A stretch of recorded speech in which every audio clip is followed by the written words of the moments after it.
Start लो। नमस्कार सबको, मैं डॉक्टर गौतम जेटाले अंबरनाथ में प्रैक्टिस करता हूँ। थाना डिस्ट्रिक्ट गौतम हॉस्पिटल मेरा है।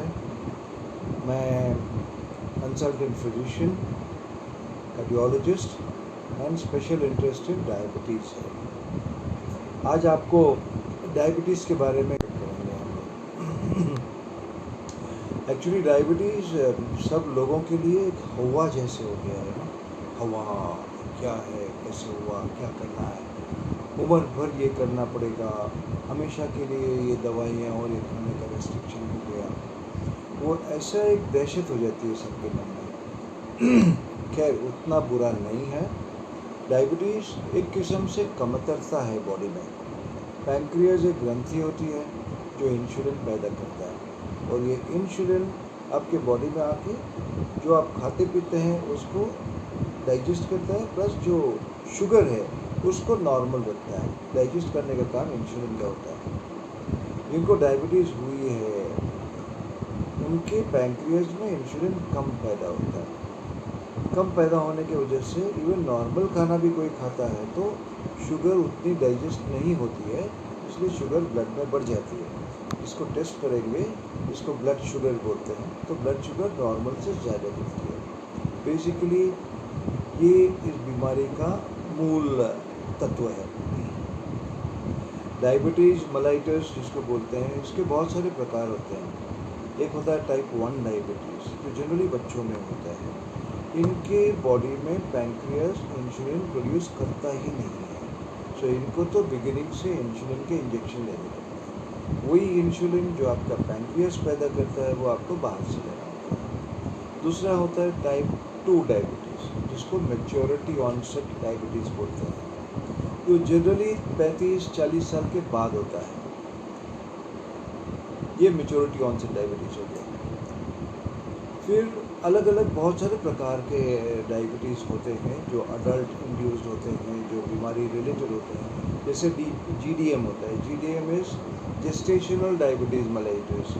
प्रेगनेंसी के दौरान बहुत बार शुगर बढ़ जाती है, दैट इज़ जेस्टेशनल डायबिटीज़, मगर वो लिमिटेड पीरियड में रहती है।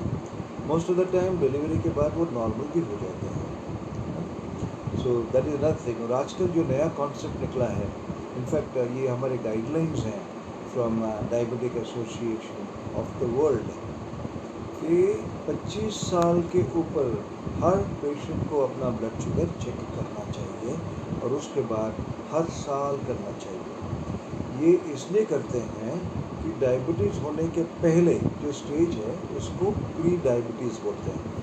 प्री डायबिटीज़ अगर डिटेक्ट हो गया तो उस समय से पेशेंट को गाइडेंस किया जाता है, डाइट कैसे रखोगे, एक्सरसाइज कैसे करोगे, वज़न कंट्रोल में रखना है, और अगर ज़रूरत लगी तो एक आध गोली या मेडिसिन शुरू होता है जिसको प्रोफाइलैक्टिक मेडिसिन बोलते हैं। प्रोफाइलैक्टिक मतलब पहले से दे देते हैं सो दैट आगे जाके तकलीफ ना हो। दैट इज़ प्री डायबिटीज़, जो आजकल 25 साल के ऊपर हर एक का किया जाता है। दैट इज़ द गाइडलाइन अभी के लिए।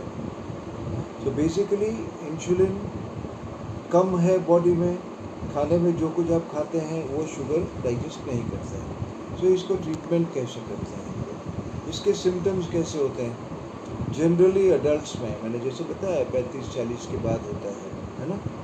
धीरे धीरे वज़न कम होने लगता है, मुंह सूखता है, रात में 2-3 बार पेशाब के लिए उठना पड़ता है, पेशाब ज़्यादा होती है, भूख भी ज़्यादा लगती है, खाने के बाद आपको सुस्ती बहुत आती है, ऐसा लगता है कि मैं सो जाऊँगा थोड़ी देर, सुस्त हो जाता है आदमी।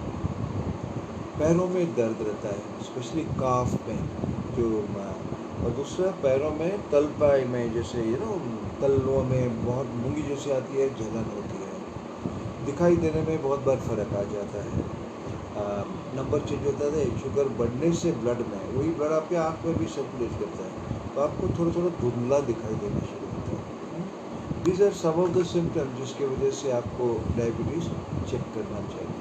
नेक्स्ट इज फैमिली हिस्ट्री होती है, आपके मम्मी को, डैडी को, या फैमिली में किसी और को अगर शुगर है तो वो आपके पास आ सकती है जनरेशन टू जनरेशन, है ना। तो these are some of the reason जिसमें डायबिटीज़ होती है। फिर बाकी दूसरी बीमारियां बहुत सारी हैं, जैसे पैंक्रियास में इन्फेक्शन होना या एड्रिनल ग्लैंड्स जो किडनी के पास होता है उसमें इन्फेक्शन होना।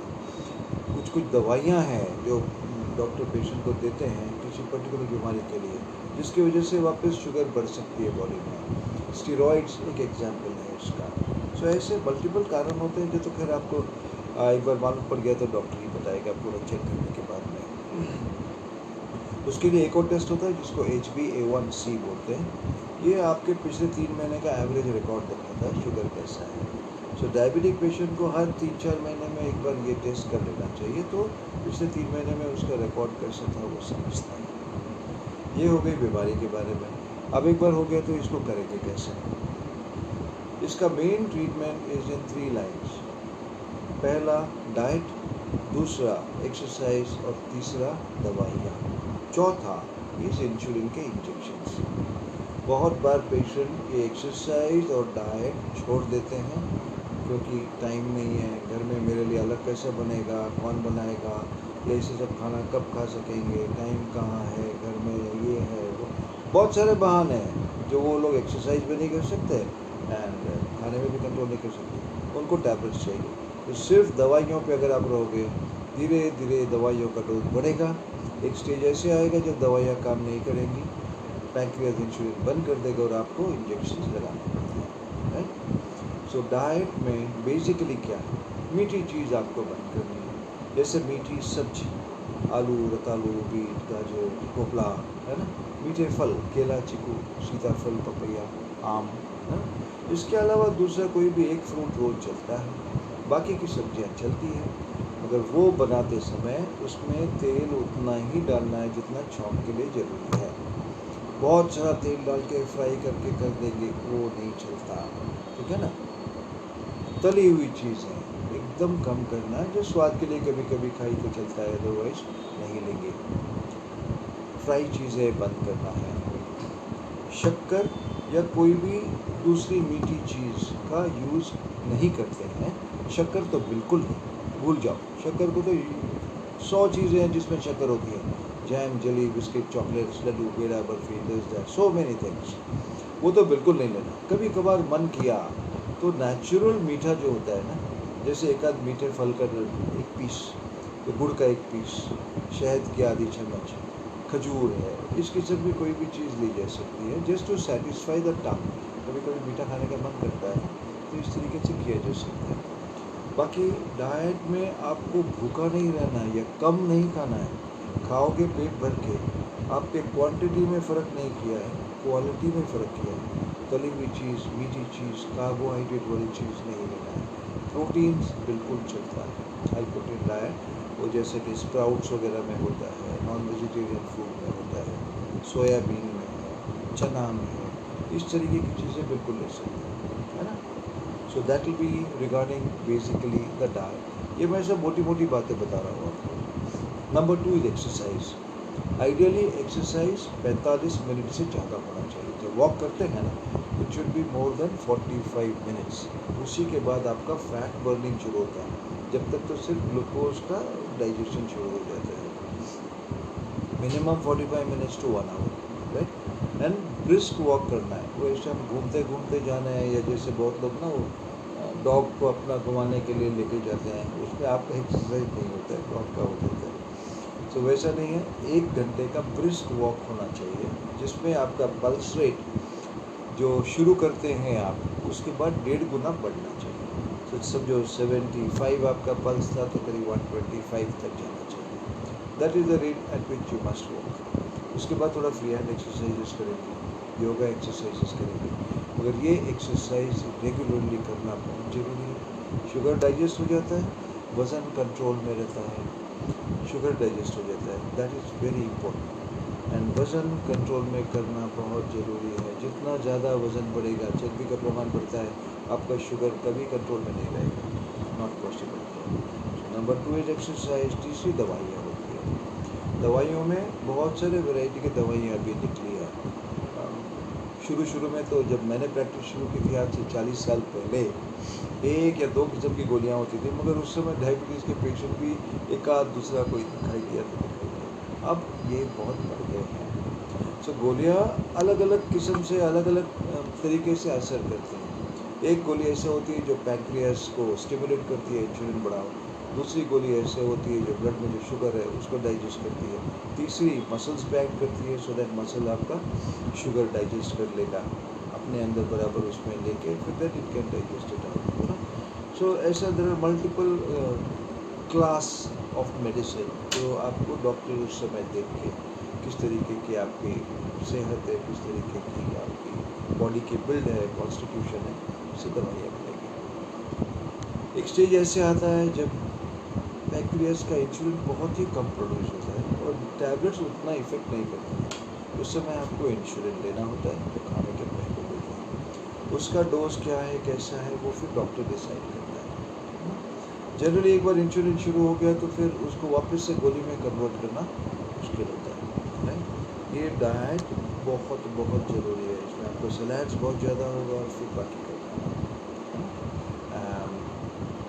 डायबिटीज़ उम्र भर रह जाएगी, लाइफ टाइम चलेगी, ऐसा भी ज़रूरी नहीं है। रेगुलर एक्सरसाइज, डाइट कंट्रोल करना शुरू कर दिया आपने तो बहुत बार आपका शुगर मिनिमम लेवल में आ जाता है, दवाइयों की ज़रूरत नहीं पड़ती है, राइट।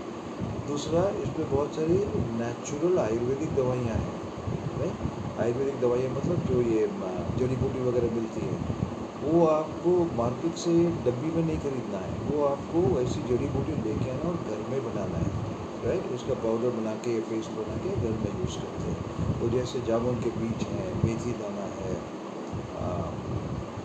बेल पत्ता है, नीम के पत्ते हैं, ऐसे बहुत सारी चीज़ें होती है जो आप घर में बना सकते हो, जिससे शुगर कुछ हद तक कंट्रोल पे रहती है। सो बेसिकली उसको कंट्रोल में रखना है।